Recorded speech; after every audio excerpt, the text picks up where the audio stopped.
looks like. Explain to us how this has affected residents here. First of all, Honorable, what's your name? Can you come close to me? Honorable, what's your name, and then how bad is the situation here? My name is Honorable Ebenezer Ofoye. Okay. The situation that we have here is what you have saw right now. The thing started about 2 weeks now. This is what we have experienced here today. Oh, I thought it just started this Monday. No, about 2 weeks now, they opened some to our first set here. But this one is the highest distance that happens here. So, when was the last time you recorded such a flood in this area? Oh, a long time. Long time? A long time. But this situation there is west. So, some of the residents I spoke to are not too happy. They said they didn't see NADMO and others coming to their rescue, and now that the water begins to recede, we are here to do interviews. So they are not too happy with us. You are the assemblyman. What can you say?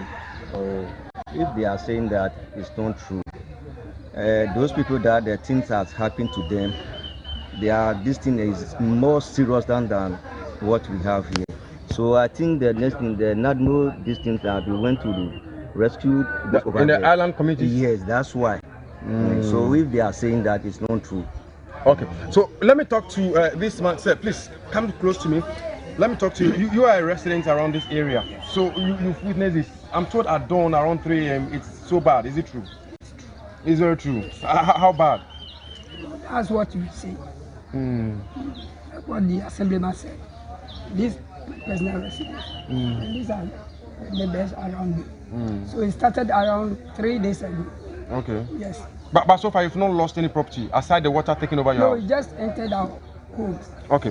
All right. So also we are also being told that about 36 island communities within the Adan East district have been affected in a way. I'll talk to the NADMO officials here. We are currently about getting ready to. Oh no, you can leave me. You can go. So we are currently getting ready to go to the island communities to see how bad the island communities have been affected. Officer, please join me. Let's have this conversation right now because you need to explain to us. We are told the island communities, many of them have been affected. Have you been there already? Have you been able to evacuate any of the residents from that place? Yeah, my name is Akwaku Christian, a NADMO officer in the Adan East district. We were there when the incidents happened. So NADMO together with the district team visited the affected islands and we were able to evacuate those who were affected on the islands to the safe havens we've allocated. Around where? Around Bikada. Bikada. Yeah. Okay, so but how bad is the situation in there? Do you have buildings collapsing? Do you have? I know we'll soon get there. We'll know what's happening there. But how bad is the situation? Oh, the situation is seriously bad. To understand that, it's seriously bad. Very well. I know you are trying to. Maybe it's that bad, so you don't want to expect. We'll get to see it. But first of all, we have some Navy officers here who are on standby to take us to the island communities to see what exactly the situation is over there. I'm sure in our next bulletin we'll be able to bring to you speed what exactly the situation is on the 36 island communities. For here in Kopanya, my name is Joseph Armstrong. Good, I'll TV3. Over to you in the studios.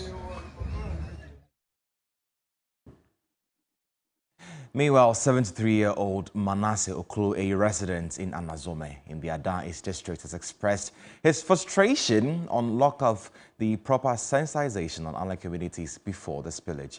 He also spoke with Joseph Armstrong Gold. Daddy, you said you've been living here for the past, let's say, 70 years now? I said I was born 1950. I lived at this place. And you've lived all your life? I went to Cape Coast. For some time? When 1957, when we get independence, by that I was at Cape Coast class 2. Oh, okay. And this is the first time this water is causing this challenge here? One has fought before, but we all keep from this place to Bigada. Before this one is very, very dangerous for all of us. And you think the way they are spilling the water is not good? How they open like somebody, they don't mind us that we are human beings at all. Not I'm insulting them. Not I'm insulting them. You see, they can assist us. Then leave the land. Even I've got another house there, all has flooded. Oh, you've lost everything? All has lost. But they did simulation exercise. They didn't come here.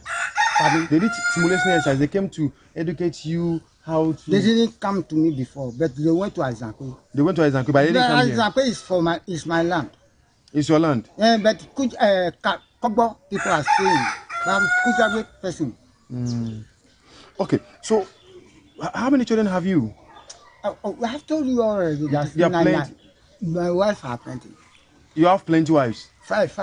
You have 5 wives, and they are all living with you here. All of them, I quit them. They didn't respect me. Only the old one is living with me now. The first wife is still with you. And we are families. But the rest have all left. I left them. They are disrespectful. Because they didn't respect my customer things they have to do for me. Such as? I leave all of them. But their children are still with you. Thank you very much. So are they all living on this? Well, we're working the phone lines and our Zoom connections to reach Joseph Armstrong Gold, who's been crisscrossing the 36 island communities there for some updates. As when we get him, we'll bring that conversation right here. Well, Confucius Karadok Bejina is a community leader at Bakba Awudowe Kome in the Central Ton District, and he joins us via phone. Many thanks for your time, sir. Where are you and what can you report? I'm currently at Bakba, where we have relocated the victim to Confucius, can you reposition yourself so we can hear you? Your line is very tacky. That's fine. As we speak, I am at New Bakba, right, where we have relocated the victims to. And then this morning, we are currently doing a health screening for all the victims so that we can see to their health issues. I must say that after this disastrous happening, stakeholders of the community have put themselves together and have been helping to provide relief items, right, such as foodstuffs, medicines, and water for the victims. Right. Now, Confucius, you mentioned that you were undertaking a health screening. Is there an outbreak of any disease as a result of the flooding? Sorry, you may want to come again. I was asking, you mentioned earlier that you're conducting a health screening. I want to find out from you if there's been any outbreak of any disease, for example, cholera and the like. Yes, the exercise has just begun, and so I'm unable to speak to the details of that. The exercise has just begun, so... Okay, so from your estimation, how many people have been displaced by the floodwaters? The water has displaced over 150 households, and we are currently still counting. As of now, we have counted about 900 people that the water has displaced. I'm currently with the assembly member of the area as well, if you would want to speak with him.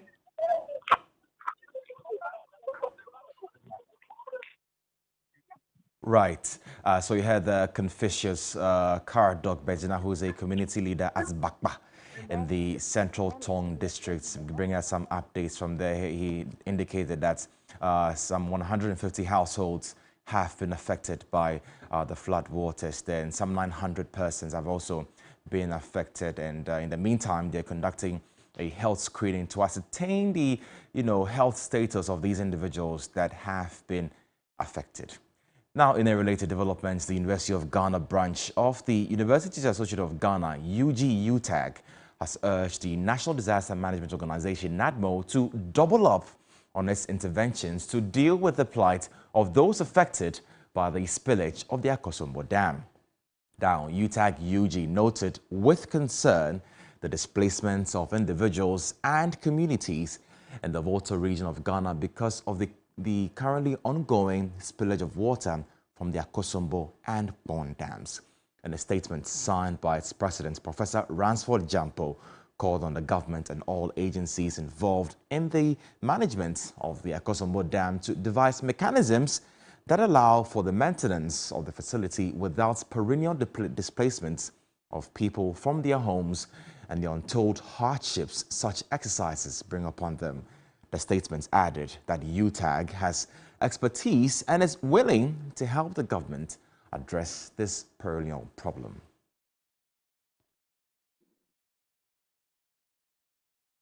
Well, from one flooding issue to another, now hundreds of residents along the Denso River in the Weijagbawa municipality will be forced to relocate following a planned demolition by the municipal assembly.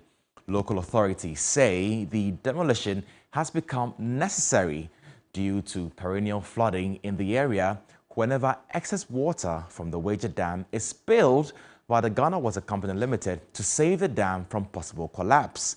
Now, during the week, a team from the Weijagbawa Municipal Assembly was in the community to mark structures erected within 500 meters buffer of the Denso River. Now, according to the Assembly, the structures earmarked for demolition have no building permits. It is, however, not clear when the demolition order will be carried out. The Weijagbawa enclave remains one of the most flood-prone areas in the Greater Accra, with several homes sited on watercourses. Flooding as a result of previous heavy downpours has yet to recede from several homes.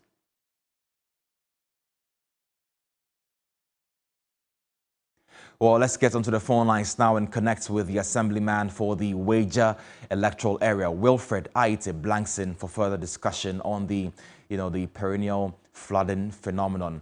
Many thanks for your time, sir. Now, why is it that the Assembly has taken such a long time to initiate this action of the demolition? Well, thank you for having me. I wouldn't say the Assembly has been there for a long time without, taking any action. The truth of the matter is Ghana Water acquired the lands over there through EI, Executive Instruments, 1930, 1910, 1979, and then 1909. But the issue here is those areas, nothing can be done through the Assembly to tap any revenue or register the lands or the properties over there, because Ghana Water has acquired the land through this instrument. And then all we need to do as an Assembly is to make sure we protect the dam as well and then guard the people not to go there. Right. But 300 meters away from the dam or away from the river, the Denso itself, the catchment areas, those places have been sold to people, and then they've built over there all over.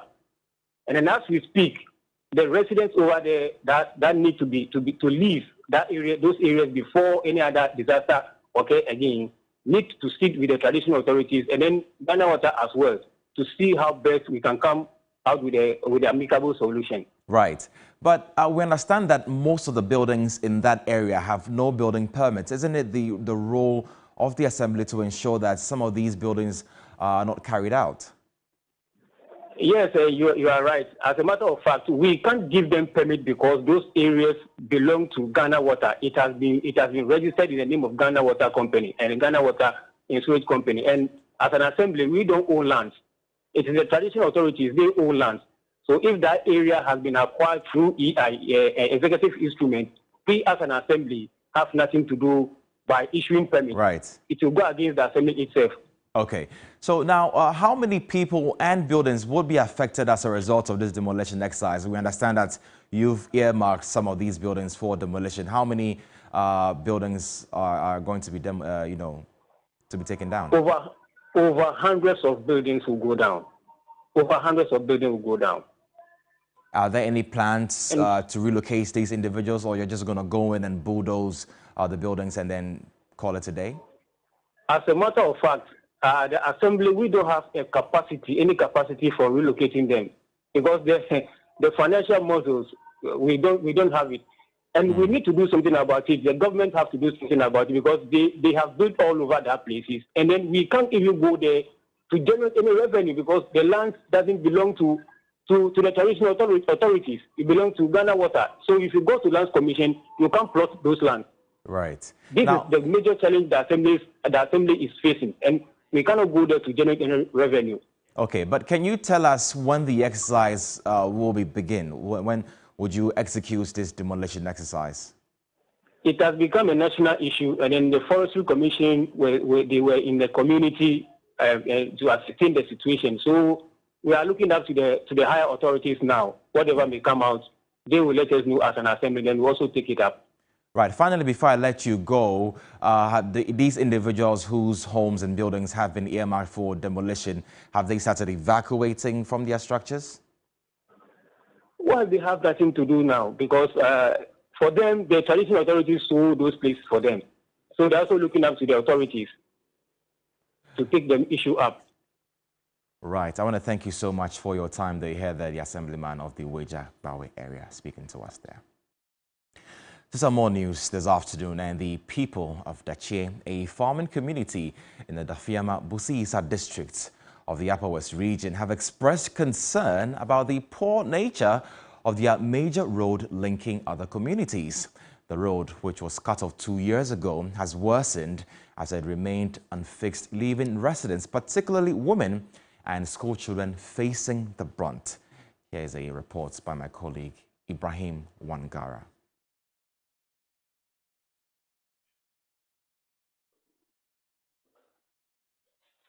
Well, we'll be bringing you that report shortly, but we understand that the people of Dachie, which is a farming community in the Dafiama Busi-Issa district of the Upper West region, have expressed some concern about the poor nature of their major road linking to other communities.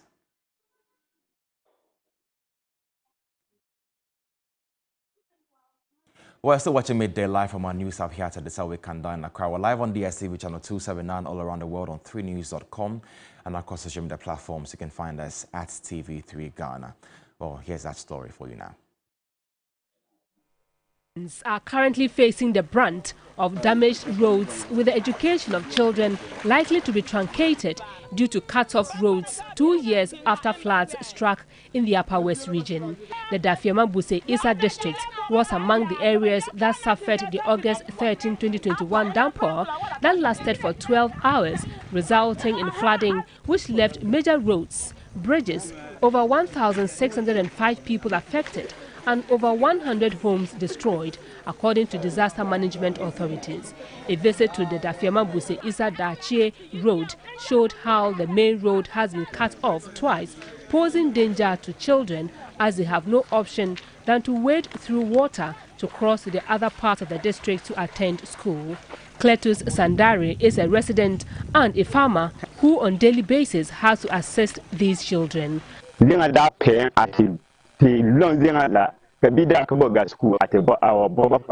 It has become my daily routine to leave my farm work behind and provide assistance to the children by walking them across the waters in the morning and after school each day.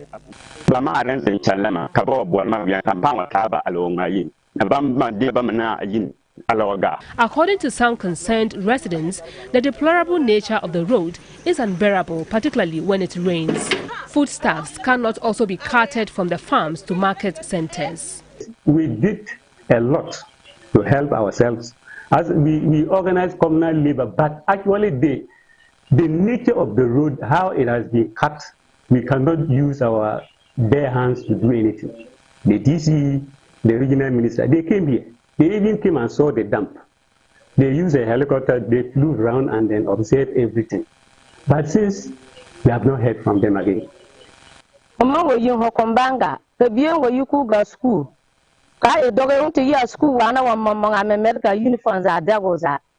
the children are set to go to school and it rains, our hearts are always heavy.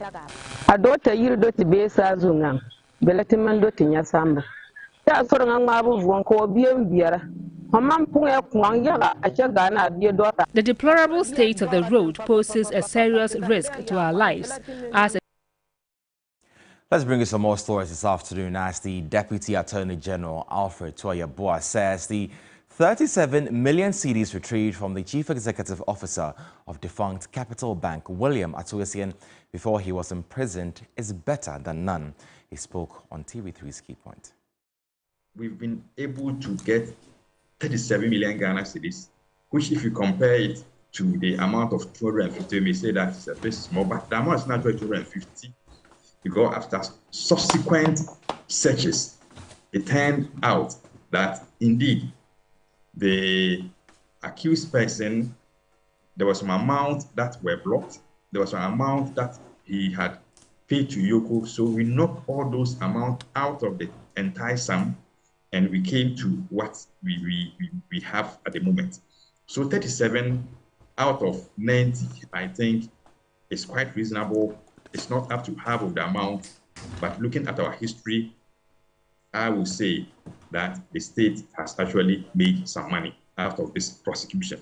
What citizens are saying, I'll convey from social media, is that they don't understand that our own good friend, very good, powerful preacher, Mensa Otabil, is not been asked to answer questions on this matter. When I say answer questions, meaning that you've not held him before a court of law for his role. So it means that you have to do another investigation. Maybe you see the ages, then perhaps they should farm it out like the way they would do. You know, the Attorney General has all the powers to this prosecution, etc.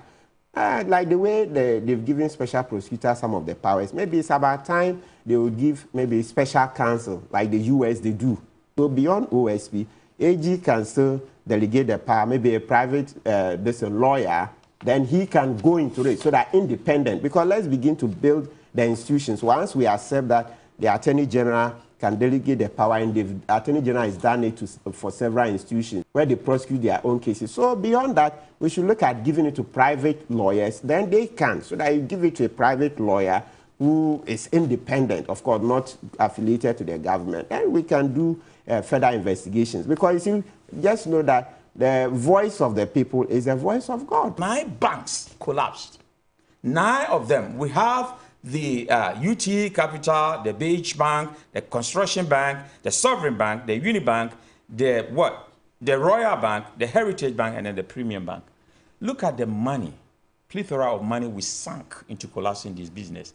As Lawyer Pegu said, we could have bailed them out, giving them the same plea bargain, giving them the time to pay that, and then the country will get some money. As it is now, one bank alone, look at the money we've lost. And what we return? The man is going to jail. We are going to feed him 3 times a day, or maybe 2 times, and then comes back, because in jail, you don't spend 12 months for a year. By 8 months is 1 year. So the person comes in after 10 years or so, out of 15, and then the money, we could not get it. He will come and enjoy the money that he has stolen. So we should look at the way the system works. I think that if we want to move forward as a democratic country, there are a lot of things that we have to do about it. In Atuesian's case, the first agreement that was submitted, the judge rejected it. So it's a law that I think gives consideration to all the interests or stakeholders in that particular offense or in that particular charge that is being, and I think that if it's implemented well and the considerations or the interest of the victims, be it the state or the private individuals, are well taken care of. Because sometimes, let's accept it, it's not every victim that would want the accused person to serve jail time. Like you said, Mr. Essien is going to jail. The state will incur expenses taking care of him. Yes. And so if the victim says that, let me take my money, I don't want any trouble, I don't want wahala, then he should be allowed to then exact that. Well, the founder of Defiance Capital Bank, William Atuesien, is said to have demonstrated sheer greed and was deceitful in the manner he handled funds entrusted him by depositors. This is the view expressed by Justice Eric J. Bafo, who on Thursday handed the businessman a 15-year jail term. Now, we have a copy of the ruling in which the judge explains the sentence, which was necessary to serve as a deterrent to others. For more on this, let's welcome in Joseph Akable, my colleague, who joins us with that detailed ruling there. Joseph, many thanks for your time. First of all, let's start with, what the judge makes of how depositors' funds were handled. In fact, he adds the liquidity support that was obtained from the Bank of Ghana to that as well, the amount of 650 million cedis. And that part of the ruling, it reads, huge sums of monies involved were taken out of Capital Bank in a manner that eventually led to its collapse. Some of these monies were packed in jute bags and delivered to Atuesien. He demonstrated sheer greed in his desire to own another bank besides Capital Bank and left no stone unturned through subterfuge and deceit with pure criminal intent to set up Sovereign Bank. Right. Now, the judge was also equally concerned about how the case had dragged for about 3 years. Can you, shed some more light on that? In fact, it was on the day of the judgment that the court was informed of the fact that Mr. Essien had reached out to prosecutors to reach an agreement to refund the 90 million cedis to the state. And so that part of the ruling, the judge makes the point that I place on record that I cannot gloss over the fact that he pleaded guilty after he had wasted the time of the court for over 3 years and had caused the Republic to parade 17 witnesses before the court. Right. Finally, before I let you go, Joseph, let's talk about the impact of this particular crime, money laundering, etc., on the society and how this punishment could deter others and also benefit our society. So the judge notes that countless number of innocent citizens lost their jobs and are still job hunting. The nation had to spend huge sums of money to bill creditors and depositors. And so as a result of these factors, he says it is necessary that the following conditions be satisfied through the imposition of the sentence, that the punishment is of the nature that, 1, punishes Mr. Essien himself, number 2, it serves as a deterrent to others. Again, it ensures that he changes, he reforms Mr. Essien so that once he comes out of prison, he will not engage in such conduct, and also to appease society. And finally, he makes the point that is to ensure that the interest of the Ghanaian public is safeguarded as a whole.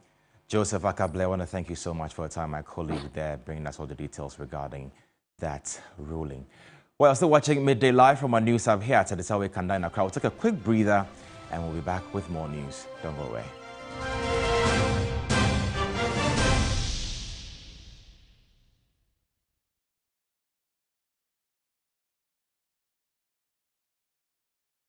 Who don't like chop money? Dewa Chop Money is here!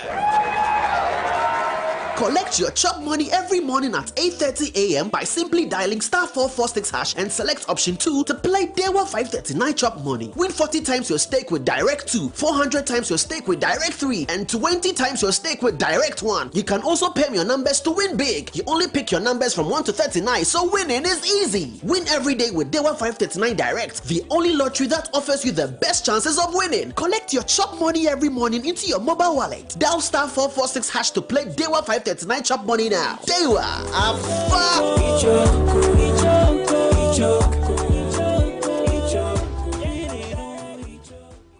everybody knows Acrobato. And if you know Acrobato, it means you know M-Punch Homeopathy Clinic. M-Punch Homeopathy Clinic is my pillar. Let's hear what others are saying about M-Punch Homeopathy Clinic. Who will be careful M-Punch one? Chesena me ankasa me period na se problems wom ntina ma wo ho idea ma me papa chesena nya asem ketewa na me coin point no mo hwe me mogam no mo hwe bibia na so mo medro a me fire no ene ma won kra me enu kofro kwa na mkwan mu a eba head everything yourself me ma me no adwodwo eda ho a wontumi nante ene ne ko end point o mama nu nura ene ne ho idea watimi asori anante. That's end point for you of Acrobato. Hello hey ohwehwe what che okay a free bra wo di end point what dance am me call you no me Joseph Sema na enkoyie e paso na ma yemre nyina na magina sebema na me be fie for there e ho na nyina jaresa. You heard everything. I have secret. M-Punch is my secret. M-Punch Homeopathy Clinic. I'm free. Are you tired of dealing with toilet paper that irritates your skin and clogs your toilets? I mean your WCs? Wait, I have great news for you. Flora Toilet Roll is the game changer. Flora Toilet Roll is thick, gentle on the skin, and fragrance free, making it ideal to clean your intimate parts as it causes no skin irritations and or allergies. The best part is it is made to dissolve easily, preventing plumbing issues and clogs. Experience the ultimate comfort of Flora Toilet Roll. No more clogs, no more skin irritations. The news that matters most is the news that hits closest to home. When it breaks, we are there. If it touches your family, your city, affects your expenditure, your decisions, as well as your safety, we've got it covered. It's easy to just cover the news. What we are doing is different, creating a news experience that prepares you for anything. TV3 News, award-winning journalism, world-class quality, on TV and online, right at your doorstep. TV3, first in news. Ladies and gentlemen, mark your calendars for the most spectacular event of the year. On Saturday, October 14, the Aviation Social Center transforms into a food lover's paradise as we proudly present the TV3 Schools Connect, Food Bazaar, and Kitchen Wars Grand Finale. It's not just a food festival, it's a party too. Which senior high school wins the basketball and five-a-side soccer tournament? It's a showdown like no other. And for all you nostalgia seekers, we've got the sweet sounds of old school music to transport you back in time. And now the big one, the grand finale of Kitchen Wars. Watch as the final four schools battle it out for culinary supremacy. Who will be crowned the champion of the kitchen? TV3 Schools Connect on Saturday, October 14 is the ultimate fusion of food, music, sports, and entertainment. So save the date, tell your friends, and get ready to savor the flavors. TV3 Schools Connect and Kitchen Wars Grand Finale, where food meets fun. Kitchen Wars, your school fit cook. The TV3 Schools Connect is sponsored by Gino, PGL, and Napa Foods.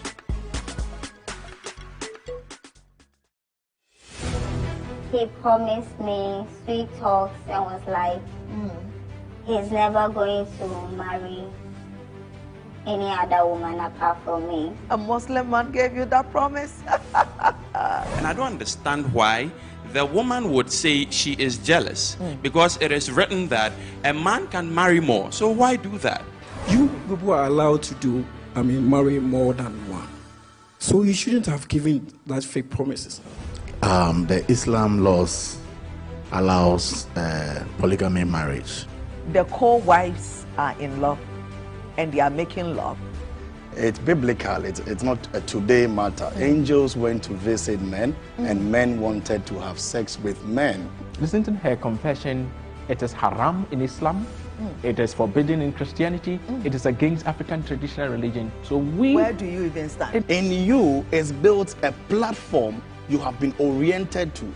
Most people, or most men of God who say, oh, polygamy is a sin, they have like 6 girlfriends. Confessions shows on Saturdays at 9:30 p.m. on TV3. Brought to you by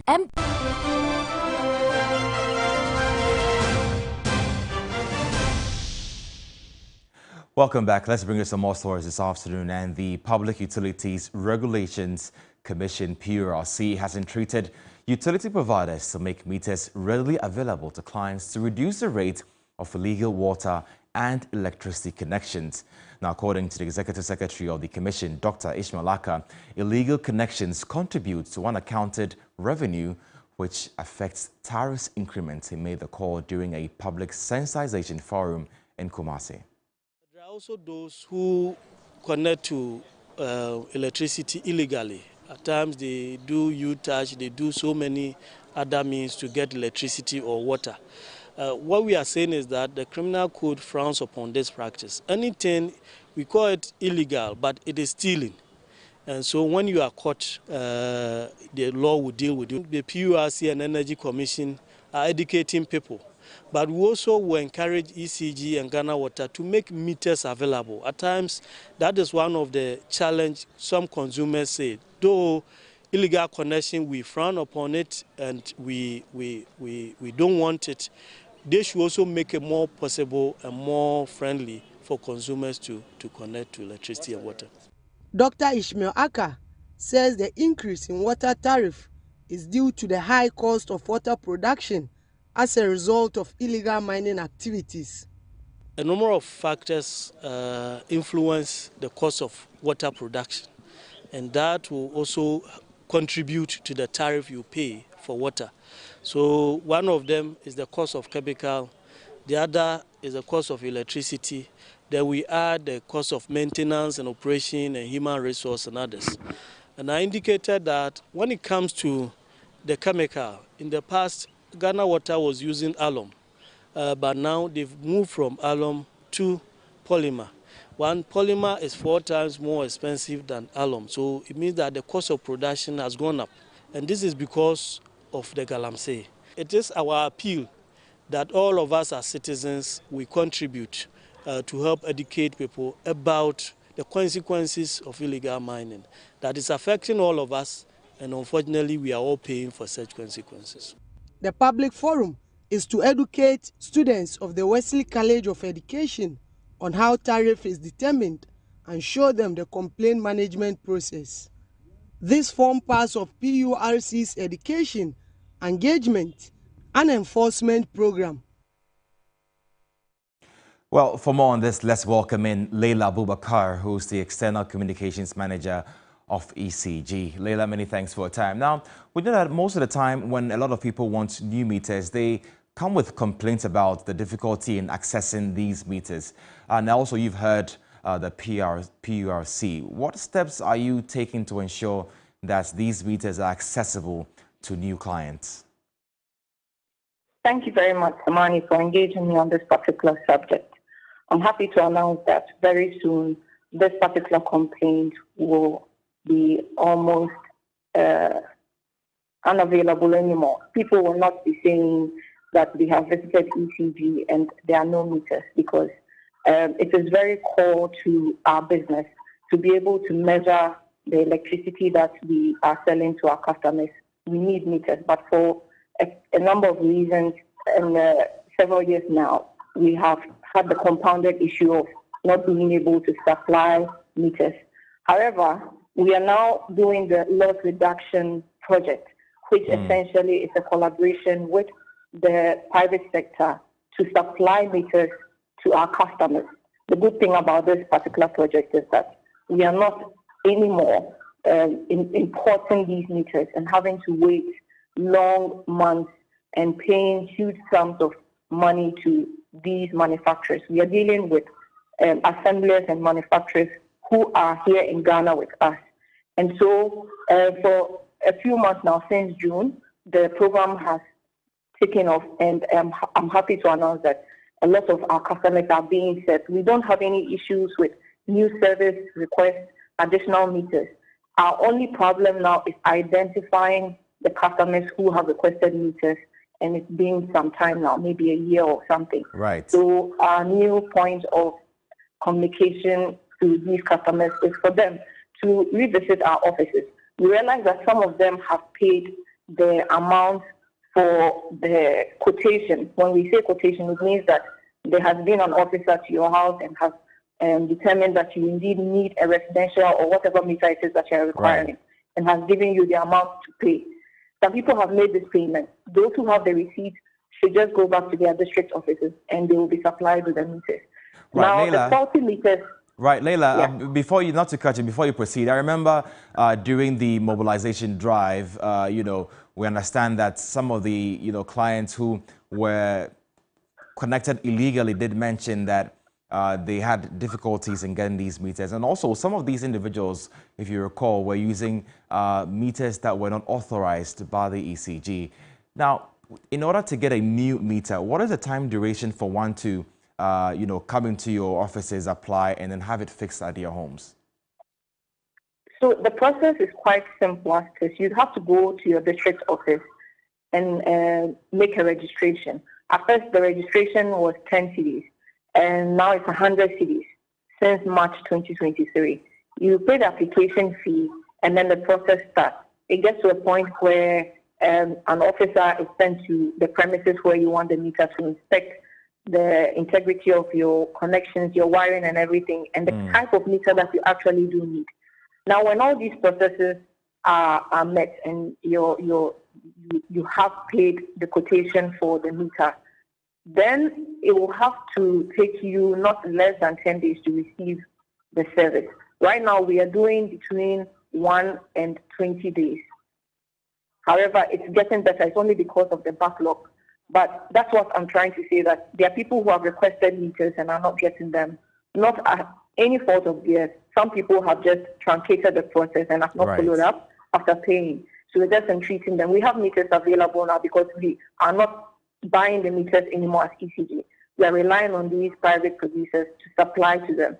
And so when you come in and then you register or you already have your receipt, it's just a matter of informing the producer or the manufacturer to get to you and install the meters. And we are getting a lot of feedback on that. And a lot of people are being served. All right. Now, before I let you go, Leila, some customers have also complained about not receiving their bills for postpaid meters. What should they do in this regard? That is another matter I don't think you have time to discuss right now, because the issue of giving out bills is something that we have to really discuss and educate our customers on. Right. By PURC regulations, every month we are supposed to give a bill to our customers. And the old system demanded that you have a meter reader, come in, take the reading, go back to the office. We are changing all this. We are digitalized. So there's a new billing process that we are currently undergoing. And so we would have to have a different conversation altogether about customers who are not receiving bills and why they are not receiving the bills. But many of them are receiving bills. Okay. And we have also provided an online and a mobile app service for people to be able to access some of these. Some people also receive them via email. But we are just trying to make the process better, but it needs more engagement. And so at the right time, we will come out and explain further to our customers the reason why some of them haven't received their bills. Leila, I want to thank you so much for your time. We had Leila Bubakar, who's the External Communications Manager for the Electricity Company of Ghana. We're still watching Midday Live from our news hub here at the Desawe Kanda in Accra. We're live on DSTV channel 279, all around the world on 3news.com and across social media platforms. You can find us at TV3 Ghana. Now, let's bring you some more stories this afternoon as Ghana is grappling with a shortage of crucial antiretroviral medications, further increasing the risk of complications in health conditions for persons living with HIV. In this report, I delve into the ramifications of this shortage and explore the potential consequences for individuals who depend on this life-sustaining medication. In a nation that has made significant strides in the fight against HIV/AIDS, a troubling development has emerged: the shortage of life-saving antiretroviral medications. The Abacavir Lamivudine regimen for persons living with HIV is essential for daily viral suppression and overall well-being, and is currently unavailable in many healthcare facilities across Ghana. The Ghana Network Persons Living with HIV has sounded the alarm, and the implications of the shortage are far-reaching. Our members at Korle Bu Teaching Hospital who had gone for their medication, and they were usually we are given 3 months, 6 months. They were given 1 month, and that had been going on for some time. Where we would have taken just one pill a day, we have to take 5 of the children's pills. Abraham Asari has been living with HIV over the past 23 years and been on antiretroviral therapy for 21 years. By the year 2002, they have implemented the ART at Korle Bu Fevers. So they put me on the drug by the year 2002. Yes. So I'm taking the drug since 2002 up to date. It's like 21, 22 years now. He says these medications are his lifeline and that the shortage of the drugs have left him in a state of worry. It made me feel sad because the medication is our life-saving drug. Immediately I heard people's testimonies, I became sad. He is not the only one. Frederick, not his real name, has been on medication for the past 7 years. Diagnosed with HIV in December 2016 when he was just 25 years old. ARVs is our life. This is what keeps us going. This is what keeps us to have our families. This drug shortage shouldn't have happened. Somebody somewhere is joking with our lives. He tells me he is scared for his life. Death is just closer to us because this is the only medication that can suppress the HIV virus, and if we do not have it, then it means death is knocking on our door. This is the only medication that can sustain us, and the interesting part of it is we were on a different regimen that caused certain problems to our kidneys and our liver. So to rectify that, we were switched to Abacavir Lamivudine. And for this to run into shortage, it's like signing a death sentence. For Associate Professor in Global Sexual Health and HIV noted, delayed access to antiretroviral drugs can lead to drug resistance and severe health complications. If people miss their doses or take a break from it, from what we assume could happen in these cases, there are different ways it could impact the person living with HIV and also the general population. We are discussing the possibility of them developing issues with health, and at the same time we are talking about the possibility of spreading the virus even more among the population. With the medication, you are supposed to take it every day as prescribed, and what that does is that it helps your immune system to fight the infection, or basically it reduces your what we call CD4 counts. At the same time, increase your ability to fight the virus. Now, the shortage of antiretroviral medication is a crisis that demands immediate attention. The lives of persons living with HIV hang in the balance, and the consequences of inaction are grave, not just for persons living with HIV, but for the nation's ambitious goal to end AIDS by 2030. It is also important to note that all efforts to reach the Ghana AIDS Commission to comment on this shortage have proven futile.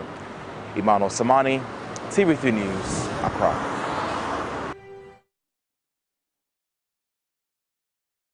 Coming up next is sports.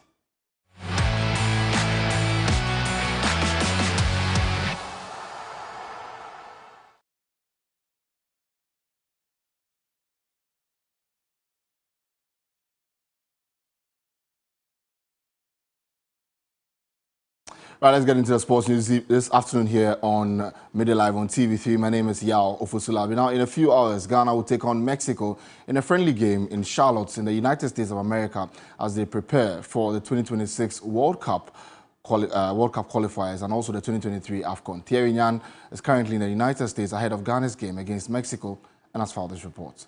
In this magnificent stadium, Ghana will take on Mexico on Saturday in an international friendly as the first of two friendlies in the United States of America. Now, 19 players arrived in Charlotte to begin preparation for the forthcoming international friendlies against Mexico and the USA later on Tuesday. The likes of Richard Ofori, Lawrence Atizigi, Alidu Seidu, Gideon Mensah, Joseph Adu, Joseph Pinto, Salih Samet, Antoine Semenyo, Enes Nyama, Jordan Ayew, Inaki Williams, Mohamed Kudus and Thomas Partey are among the players here. Now, there have been a total of 3 matches between Ghana and Mexico. Mexico winning all 3 with no draws or losses against the Black Stars. That's a good record. The last time against Mexico was on June 28, 2017. For those who remember, the Black Stars lost by a goal to nil via penalty scored by Hernandez Elia.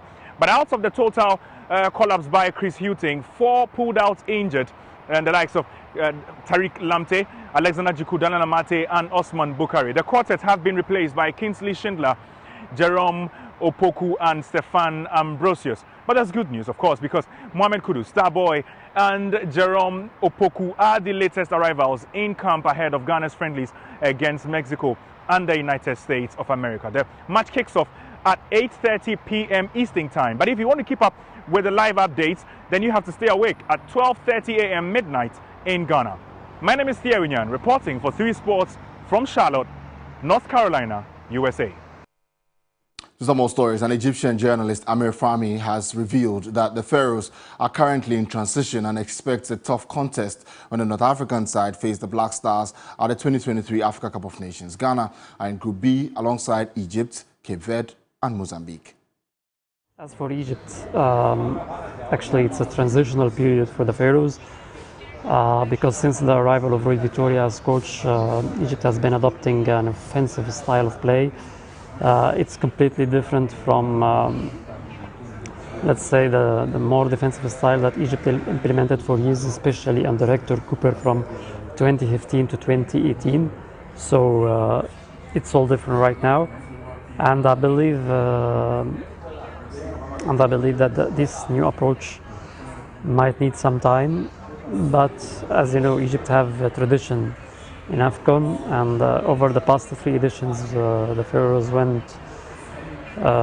reached the final twice, even though they lost it at the end. But there is hunger, there is the pressure to bring the AFCON back to Egypt. Well, you heard that from Amir Fahmy, who's an Egyptian journalist. Now, Ghana and Ivory Coast share a border and are West African neighbors. My colleague Oreku Ampofo, who attended the 2023 AFCON draw, tells a story of the connection of the two countries that transcends football. The moment you step out of the airport in Abidjan, one of the first things you see is Akwaba, a tree word that means welcome, boldly accompanying the nation's board. Akwaba everywhere in town, from banners to billboards to hotels. For a second, you might think that you are in Ghana. Migration from Ghana to Ivory Coast dates back to the early 13th century, which saw thousands of people move for various factors such as trade, Islam, gold mines, agricultural activities, wars, etc. Just like Ghana, Akan is the largest ethnic group in Ivory Coast, with a population of approximately 8 million. The Bono, Baoulé, the Ache, the Anyi, the Asante, and the Aouen are all Akan people. This is why the local organizing committee, in conjunction with the government of Ivory Coast and CAF, named the official 2023 AFCON mascot as Akwaba. The official tournament anthem by Magic System, Yemi Alade, and Mohamed Ramadan is also titled Akwaba.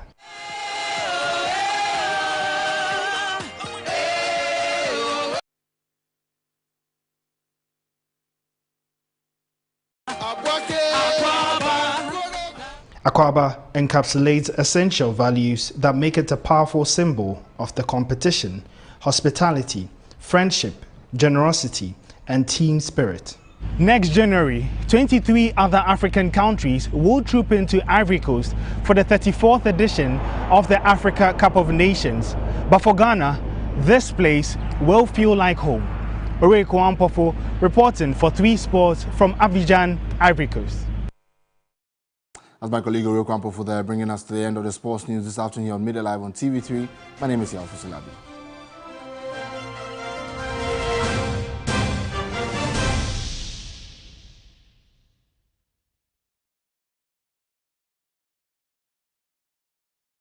Do you want to be a star?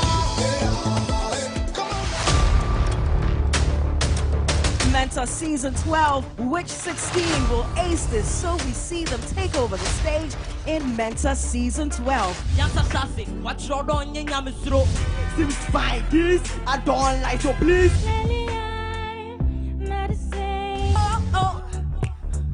I never seen anybody do that thing you do before.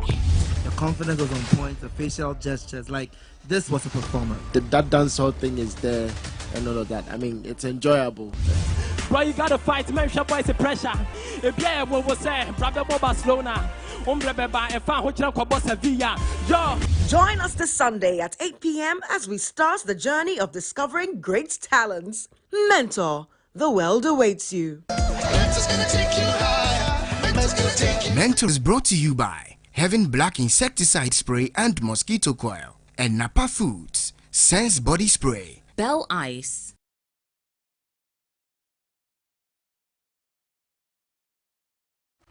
When it comes to the world of sports, what does complete mean to you? When my team scores at the end of a 30-plus passing sequence, just like Pep Guardiola style. When someone beats the buzzer with a shot from the logo, like Steph Curry. Dominating opponents and punching my waist to a knockout like Africa's greatest boxer, Azumah Nelson. Running so fast I can afford to celebrate midway through a 100-meter race and smash the world record like Usain Bolt. Hold up, what makes all of these sports complete is the screen. This is where you get access to all the extensive highlights, analysis, and insights. So do join us every Sunday at 6 p.m. live on QFM 92.7 as we serve you the best sports buffet and most satisfying in the sports world. The 3 Sports team will come together to review, preview, and analyze the latest in the sports world here on Sports Ultras.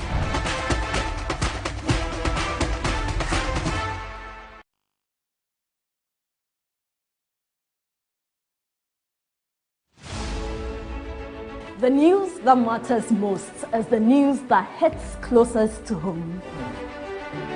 When it breaks, we are there. If it touches your family, your city, affects your expenditure, your decisions, as well as your safety, we've got it covered. It's easy to just cover the news. What we are doing is different, creating a news experience that prepares you for anything.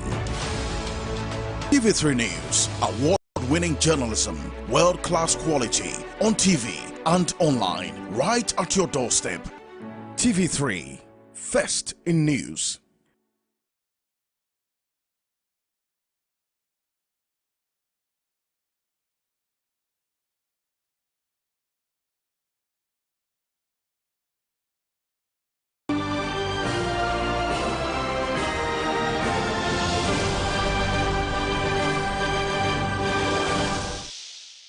Well, let's bring you some international news. And Israel has warned that 1.1 million Palestinians living in North Gaza to evacuate south, and thousands have been fleeing by vehicle or on foot. UN Chief Antonio Guterres said the call for a mass evacuation was extremely hazardous, and he urged humanitarian access. Israel has also denied its military recovered bodies of missing Israelis in a ground raid on Gaza on Friday, contradicting earlier reports. More than 1,300 people were killed in Israel last weekend when Hamas fighters crossed the border to attack civilian and soldiers.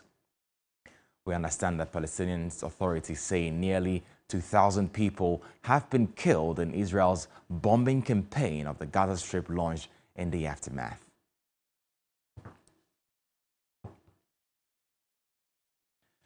And that's it for international, and that's how we wrap up with Midday Live from our News Hub here at Adisawe Kanda in Accra.